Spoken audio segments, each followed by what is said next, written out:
Why has Russia invaded Ukraine and what does?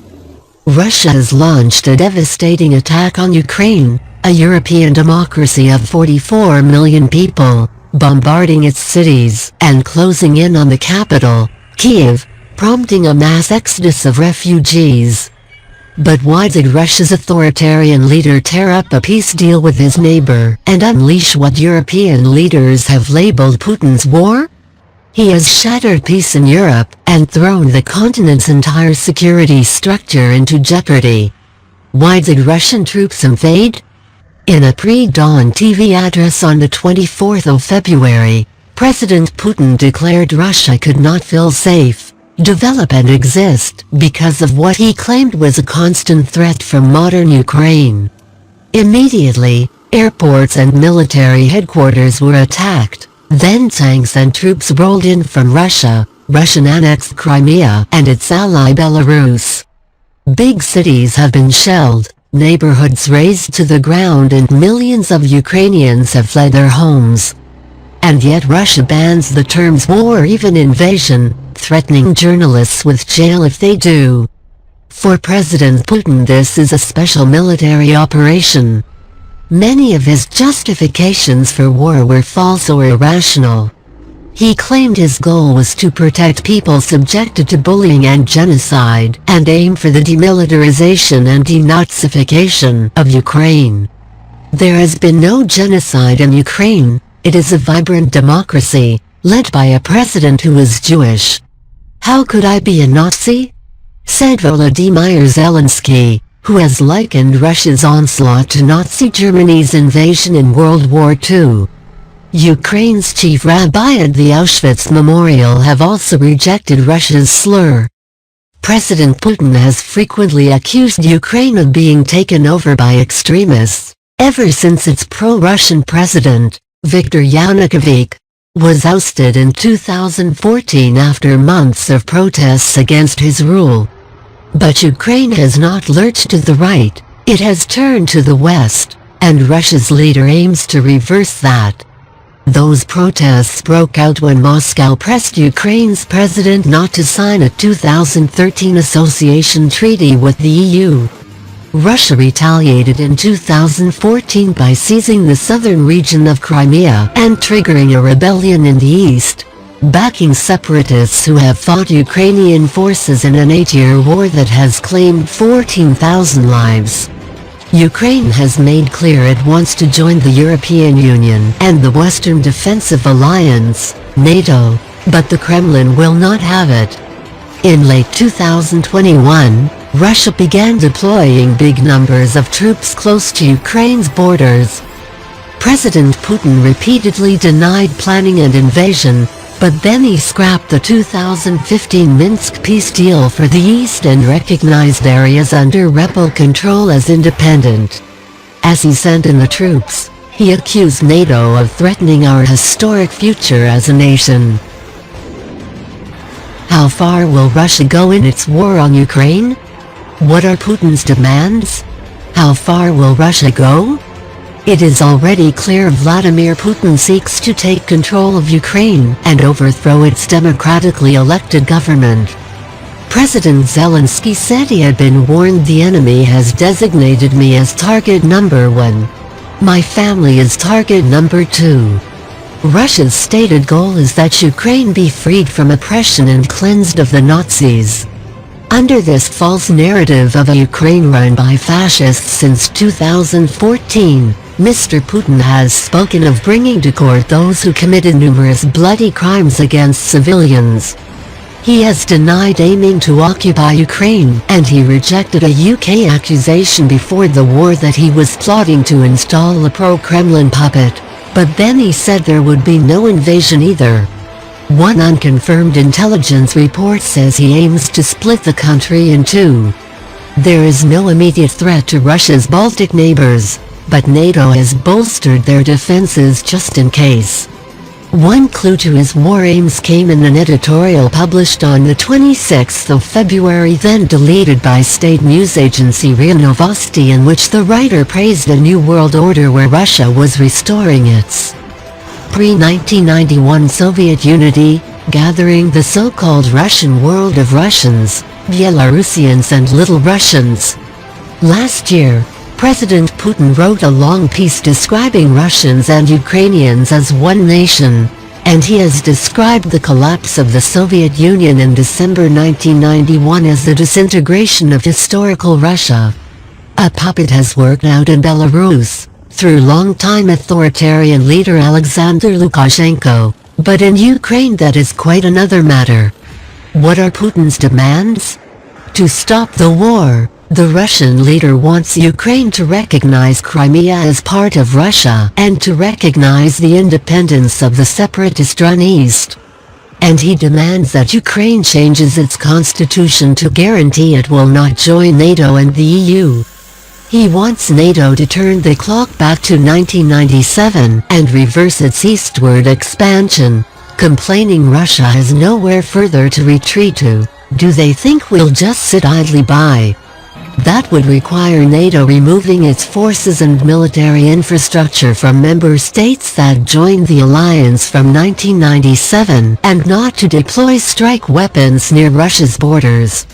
That means Central Europe, Eastern Europe and the Baltics. Germany's Chancellor Olaf Scholz believes this goes beyond NATO and that the Russia's leader wants to take over Europe according to his worldview. Putin wants a Russian empire, he warns. In President Putin's eyes, the West promised back in 1990 that NATO would expand not an inch to the east, but did so anyway. That was before the collapse of the Soviet Union, however, so the promise made to then Soviet President Mikhail Gorbachev only referred to East Germany in the context of a reunified Germany. Mr. Gorbachev said later the topic of NATO expansion was never discussed at the time. How dangerous is Russia's war on Ukraine for Europe? What are the nuclear risks? How dangerous is this invasion for Europe? These are terrifying times for Ukrainians as shells and bombs have rained down on their cities, and more than 2 million have fled to neighboring countries. Poland, Hungary, Romania, Moldova and Slovakia are dealing with a dramatic influx of refugees, and the EU has warned that at least 5 million more could be displaced. But it is also a decisive moment that threatens to tear up Europe's post-World War II security structure. Russia's leader has put his nuclear forces on high alert, days after threatening the West with consequences the like of which you have never seen if it stands in his way. What are the nuclear risks? Recalling the Cold War, Volodymyr Zelensky has spoken of Ukraine battling to avoid a new Iron Curtain closing Russia off from the civilized world. For Europe's leaders, this invasion has brought some of the darkest hours since World War II. France's Emmanuel Macron has spoken of a turning point in Europe's history. For the families of both armed forces, these are anxious days. Ukrainians have already suffered a grueling 8-year war with Russian proxies. The military has called up all reservists aged 18 to 60 years old. This is not a war Russia's population was prepared for, either, as the invasion was rubber-stamped by a largely unrepresentative upper house of parliament. Thousands of anti-war protesters have been detained and independent Russian broadcasters have been taken off the air, in a state whose main opposition leader was poisoned with a nerve agent before being thrown in jail. More than 100,000 Russians have voted with their feet and fled abroad. What can the West do with Russia? What can the West do? NATO's defensive alliance has made clear there are no plans to send combat troops to Ukraine itself. But member countries have provided weapons and field hospitals, and the EU, for the first time in its history, is to buy and send arms and other equips, and NATO has deployed several thousand troops in the Baltic states and Poland, and for the first time is activating part of its much larger rapid reaction force. NATO will not say where, but some could go to Romania, Bulgaria, Hungary and Slovakia. At the same time, the West is targeting Russia's economy, financial institutions and individuals. Russia's central bank has had its foreign assets frozen and major Russian banks have been shut out of the international SWIFT payment network, which allows the smooth and rapid transfer of money across borders. The US has banned imports of Russian oil and gas. The EU aims to cut gas imports by 2/3 within the year, and the UK aims to phase out Russian oil by the end of 2022. Germany has halted approval on Russia's Nord Stream 2 gas pipeline, a major investment by both Russia and European companies. Russian airlines have been barred from airspace over the EU, UK and Canada. Personal sanctions have been imposed on President Putin, Foreign Minister Sergei Lavrov, and many other individuals.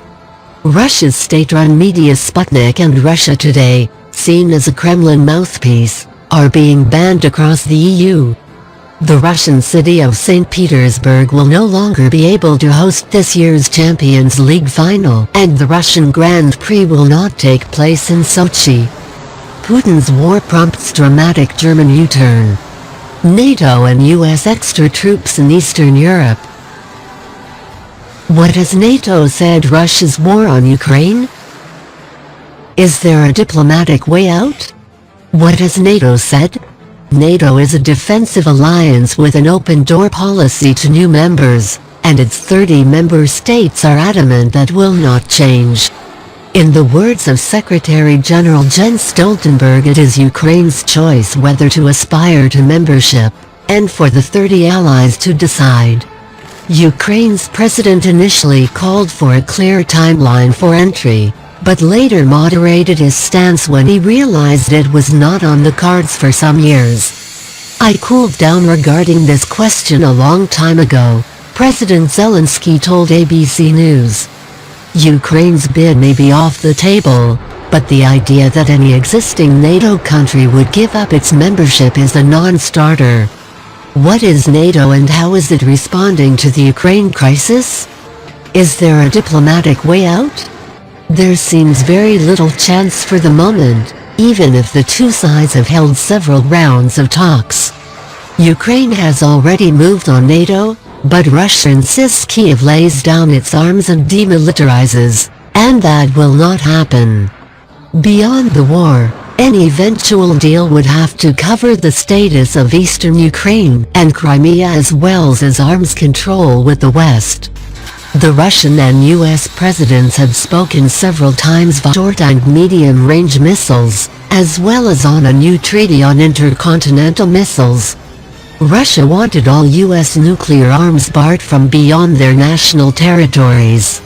Russia had been positive towards a proposed transparency mechanism of mutual checks on missile bases, 2 in Russia, and 2 in Romania and Poland.